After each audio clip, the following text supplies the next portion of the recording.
This week on Government Matters. The combined business will be able to make long-term investments in sales resources, in R&D, so the focus is all growth. At $67 billion, it's the biggest tech deal ever. We break down how Dell's acquisition of EMC will shape the federal IT marketplace. Our greatest long-term strategic challenge is our relations with China. Our greatest day-to-day threat is cyber warfare against this country. 3 debates down, plenty to go. We discuss the role of cyber in the 2016 presidential race. But broadly, 18F has been growing very fast to try to meet the demand of the digital needs of the U.S. federal government. We just looked inside of our bench of talent and realized that we had the right folks. 18F Consulting at the General Services Administration just launched its first niche market. We'll learn more from the man leading their digital economy practice. Government Matters starts right now. From ABC 7 and News Channel 8, this is Government Matters. To our viewers around the world on the American Forces Network and here in the nation's capital, thanks for joining us. Government is the engine that runs this city. That's why Government Matters. Every week we'll bring you the top headlines in tech, security, and management. I'm your host, Morris Jones. In 1984, Michael Dell founded a company called PCs Limited. He was 19 years old. 8 years later, Dell became the youngest CEO on the Fortune 500 list, and the company he started would grow into the largest PC provider worldwide. How times have changed. Today, smartphones are the new PC, and Dell is an IT solutions provider. Diane Cho explains.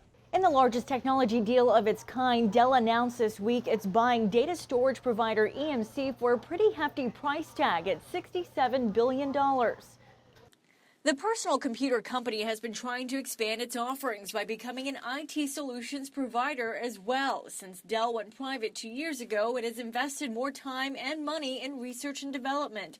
EMC, which is based in Massachusetts, makes data storage equipment and provides other IT services. Dell and EMC faced unique challenges as standalone companies, but they both compete against cloud computing giants like Amazon and Microsoft. EMC brings a lot to the table, like an 80% stake in VMware, a cloud computing company which will remain publicly traded. In a written statement, Michael Dell, the founder and CEO of the company, says this acquisition, quote, creates an enterprise solutions powerhouse, going on to say that, quote, our new company will be exceptionally well positioned for growth in the most strategic areas of next generation IT, including digital transformation, software-defined data center, converged infrastructure, hybrid cloud, mobile, and security. The deal has been approved by EMC's board, but the deal still needs to be approved by EMC's shareholders. For Government Matters, I'm Diane Cho. The Dell EMC acquisition could have a dramatic impact on the federal IT marketplace as well. For Inside, let's turn to our first guest on Government Matters. Katell Thielemann is a research director at Gartner, specializing in the U.S. federal government market. Katell, let's start with some history. How were Dell and EMC positioned in the federal IT marketplace before this acquisition? Sure. Well, they've both been very interesting and large player in the environment and really in different pockets of the federal IT ecosystem, if you wish. Clearly, Dell has been around for a while. They're very well known broadly for all of their desktop solutions, for instance, but through their Perot system acquisition in 2009, they've also been very active from an IT services standpoint. Meanwhile, EMC has been very active with regard to data storage solutions, for instance, in all of the agency data centers out there. That brings me to the acquisition itself. There are a lot of moving parts here, like VMware and VirtuStream, or SecureWorks and RSA Security. Tell us more. Yes, it's going to be a very interesting combined organization for sure. When we look at the overlap of some of the technologies, clearly EMC has a fairly wide federated environment, as you mentioned, anything from VMware, which is a mega player when it comes to virtualization, to Pivotal around software. Some of the overlaps around the security solutions could be interesting. It will be quite interesting to figure out what the joint new Dell organization will do with SecureWorks, for instance, and RSA. And security, as we know, is going to be a continued area of spend and growth for federal vendors. Katell, the acquisition won't close until this time next year. A lot could happen in 12 months. That said, I'd like to know what Dell will look like if this goes through. What kind of player will they be in the federal IT marketplace? Who are they going after? Well, that's really one of the biggest questions out there, right? One of the reasons these deals are occurring is technology, by and large, is changing. There is, in the 1990s, both Dell and EMC were some of the largest players out there, and their stock was rising. Fast forward to 2015, they're being very much challenged by new entrants. We've seen Amazon Web Services, for instance, becoming an $8 billion cloud provider, growing 81%. So what will this combined organization look like a year from now is a very big question. They will need to define what their differentiation looks like in this marketplace. In federal IT, a lot of changes are occurring at the same time as this is happening. For instance, HP is splitting into two parts. Right. At the same time, Dell and EMC are coming together. We see CS.gov merging with SRA. What are they going to look like a year from now? A lot can happen in a year. And frankly, because of the sales cycle in federal IT, they need to start thinking about a lot of the next steps today. Otherwise, if they wait until close time, a lot of changes could have occurred right under their feet. You're exactly right. And one of the most intriguing aspects of this acquisition to me is how these companies will align. Before this week, they competed against each other. Dell has a very top-down management structure. EMC's is more nuanced. What challenges do you see ahead? Well, there's going to be a lot of alignment needed. Clearly, there's even some strategic partnerships that they will need to think about, for instance. Dell has had a very strong strategic partnership with Microsoft. Well, all of a sudden, a lot of the new offerings under the EMC umbrella become competitors to some of the Microsoft offerings. But by and large in federal IT, we've seen this concept around competimates, sort of have a life of their own. One deal, you're a competitor, next deal, you're a teammate. That's exactly right. Beyond that, the cultural aspects, the channel go-to-market strategies, the contract vehicle alignment, who within the combined environment will take the lead for federal IT, all of these are still TBD. Before you go, put this acquisition into context for us, Katell. At $67 billion, it's the largest tech deal of all time. Is it the most significant? Probably not in the long term. Yes, there is a lot of money at stake, but still, it's sort of a defensive play in many ways. Dell has seen some erosion on the desktop side of their business, for instance. At the same time as this deal was being announced, there were rumors that they were sort of, shopping their hardware portion of their business out there. EMC clearly has some crown jewels there, particularly with groups like VMware. Where will that technology go is TBD, and frankly, one big aspect to think about is, given this price tag, how much money will be left over to really invest in R&D moving forward? Mm-hmm. Those are all questions that remain out there. We'll keep our eyes on it. Hopefully it'll be a win-win for everybody. Good to have you on board. Katell Thielemann, thank you. Research Director at Gartner, and thank you. Thanks. The Customs and Border Protection Agency says there is no indication that a widespread computer glitch was malicious in nature. On Wednesday, it delayed flights across the country and raised serious questions about security. David Curley has more. Lines, long lines, all a result of the computer system that checks the terror watch list, the no-fly list, against those who do want to fly. It went down, meaning getting in and out of the country was not easy. Customs and Border Patrol says it does have means to check the no-fly list with those trying to board planes, but obviously it slowed the system dramatically. It's crazy. I never saw anything like this. The Department of Homeland Security says there is no indication this was a hack or caused by terrorism. They said there was a nationwide computer glitch, and we all had to wait. And wait they did at international airports across the country, all affected when this system went down. Passengers taken to social media with pictures of their lines, one saying customs outage was a blast. The problem affected those trying to leave or enter the country. Customs and Border Protection telling ABC News, quote, it experienced a temporary outage and took immediate action to address the technology disruption. That outage lasted 90 minutes. Customs and Border Protection telling us they have these glitches often, but they don't normally rise to the point of taking the system down. David Curley, ABC News, Dulles International Airport. Let's take a look now at the rest of this week's agency headlines. The Bureau of Labor Statistics reports federal and military retirees will not receive a cost of living adjustment next year. The main reason? Low gas prices. In 2 weeks, open enrollment for healthcare.gov enters round 3. The site will feature new controls like a privacy manager and do not track setting. The General Services Administration, through 18F, now offers its own platform as a service. They say cloud.gov will help agencies manage web applications without the cost of maintaining infrastructure. We'll turn to security straight ahead on Government Matters. The 2016 presidential campaign is in full swing. So why is cyber only a footnote? We discuss with Politico Pro next.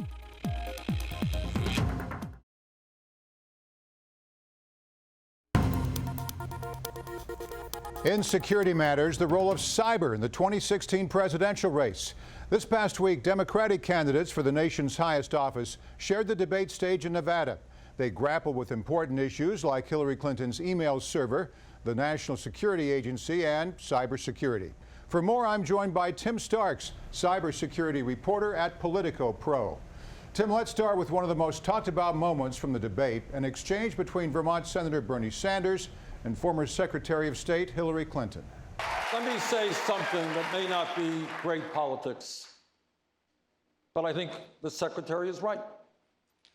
And that is that the American people are sick and tired of hearing about your damn emails. Thank you. Me too. Me too. You know? Yeah, Clinton thanked Sanders for that statement. They shook hands and the moment ricocheted across the internet. What did you make of it? As a fan of just political theater, I couldn't help but enjoy it. It's something that very well could buy her a little bit of relief from this issue. It's been something of an albatross around her campaign. Sure has. It's something she's done a little bit better damage control on of late. If you look at her poll numbers and her favorability ratings, including with Democrats, they have gone up a little. The problem is that Republicans are definitely going to keep this in the spotlight. So, you know, Tuesday night's audience was very partisan, Democrat favorable people.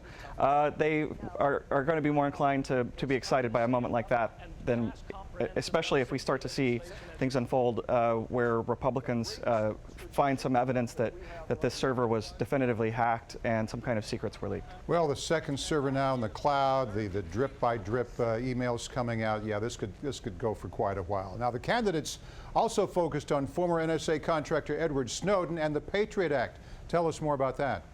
Right. Edward Snowden is very popular with some on the left, but he got no love from any of the candidates Tuesday night. All of them said, in some way, shape, or form, that he needs to face a court of law for his NSA leaks.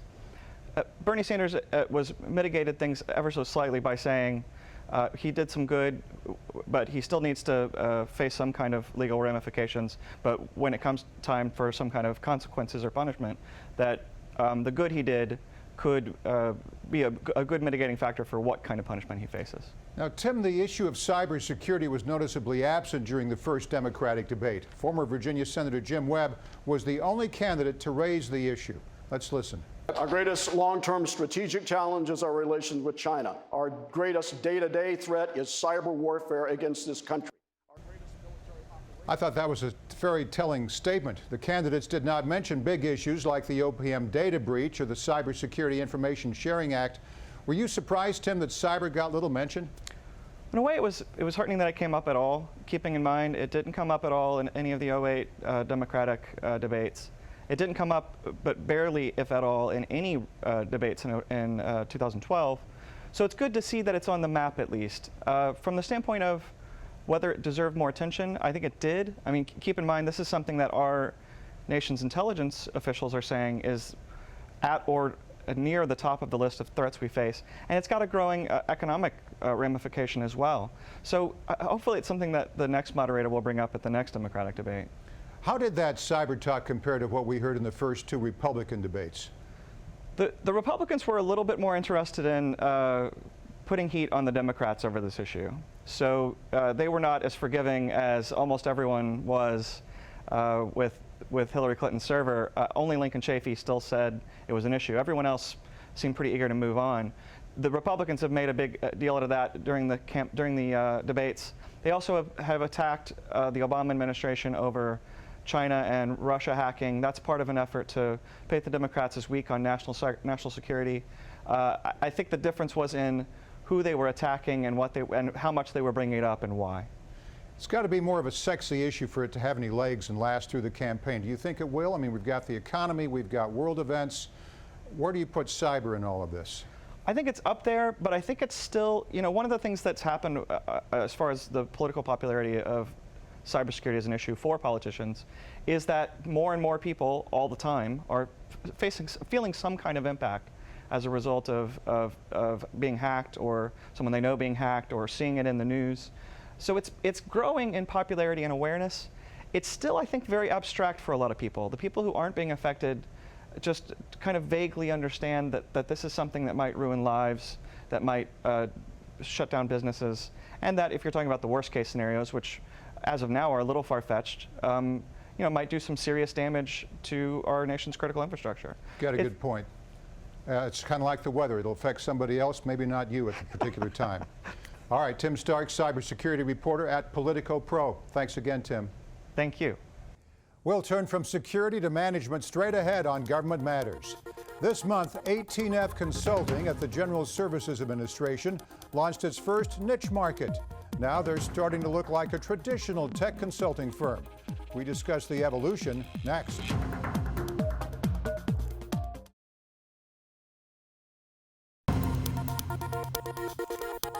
In Management Matters, the evolution of 18F Consulting. The General Services Administration's Innovation Lab launched more than 1 year ago and partnered with numerous federal agencies to help digital projects succeed. Now 18F Consulting will start to specialize. This month they announced niche market number 1, the digital economy practice. For more, I'm joined by Jay Finch, head of digital economy at 18F Consulting. Jay, let's start with the basics. How will this new policy vertical work? Tell us about it. Sure. Historically, 18F Consulting has engaged agencies after they have a well-defined view on a particular problem they're trying to solve, as well as perhaps a view on what sorts of technology is required to solve that. Instead, 18F Consulting now, with this digital economy practice and others that we're considering launching, will engage agencies well before their decision to buy or build technology, so that policymakers can have a view of the different sorts of technologies and tools and methodologies that they can use in order to achieve their policy goals. Now, Jay, what type of projects will you take on and how do you choose them?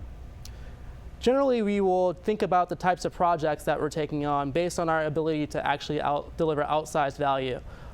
We have 4 distinct areas of capability, which include user-centered design and product strategy, data and tech architecture, people and organizations are recruiting as a service business, and our ability to help folks think about modular acquisition as well.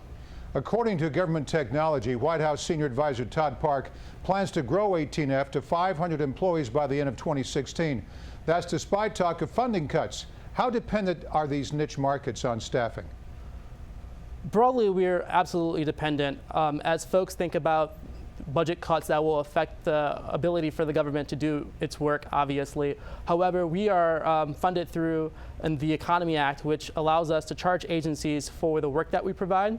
And while we generally need to be cost recoverable, that does not mean we're able to charge a profit. So we think that there will definitely be an impact, although it's unclear exactly how. Was the digital economy practice simply the first vertical with enough team members to stand alone? So broadly, 18F has been growing very fast to try to meet the demand of the digital needs of the U.S. federal government. We just looked inside of our bench of talent and realized that we had the right folks to start to do that sort of work, to test this hypothesis around whether or not it made more sense for us to engage with agencies sooner rather than later. And so it seemed to be a natural first fit. Now, Jay, there's some concern in the private sector about 18F's approach to the acquisition process. I'd like to read part of an op-ed written by Professional Services Council CEO Stan Soloway. It was published by Washington Technology in August. When GSA's 18F team was stood up, many of us were concerned about their seeming indifference to the acquisition system. The ability to purvey their capabilities to agency components without having to go through the often tedious acquisition process was, in fact, one of their key selling points. Now, Jay, Washington doesn't have a shortage of private sector technology consultants. Is your office in competition with them? Perhaps, maybe not exactly in the way that you might think. We're certainly in competition with the traditional ways in which the government has been buying and building technology. And so what we've done is really armed the rest of the federal government to be a much better and educated consumer of how they might procure those types of things. And as a result, unclear whether or not that results in less business or more business, but we do think it's better business for the U.S. Consumers and the U.S. constituency. Now, what about Soloway's main point? Does 18F Consulting benefit from an unfair advantage, namely that you don't have to go through the same hoops as private companies do? So again, I don't necessarily view us as in competition with the private sector. I will say, though, that we are still a government agency. No one is going to benefit in the private sector context by being at GSA. And in addition, we still have to deal with a lot of the same challenges that other government agencies need to deal with, such as hiring, such as trying to get high quality talent to come to the government, notwithstanding some of the challenges or perceived challenges of working in the government. So I'm not sure that the unfair advantage is the appropriate way to think about it. However, I do think that ultimately it would be better for America generally if we think better about how we buy and build technology. We appreciate your candor. Jay Finch, head of digital economy at 18F Consulting. Thanks, Jay. You got it.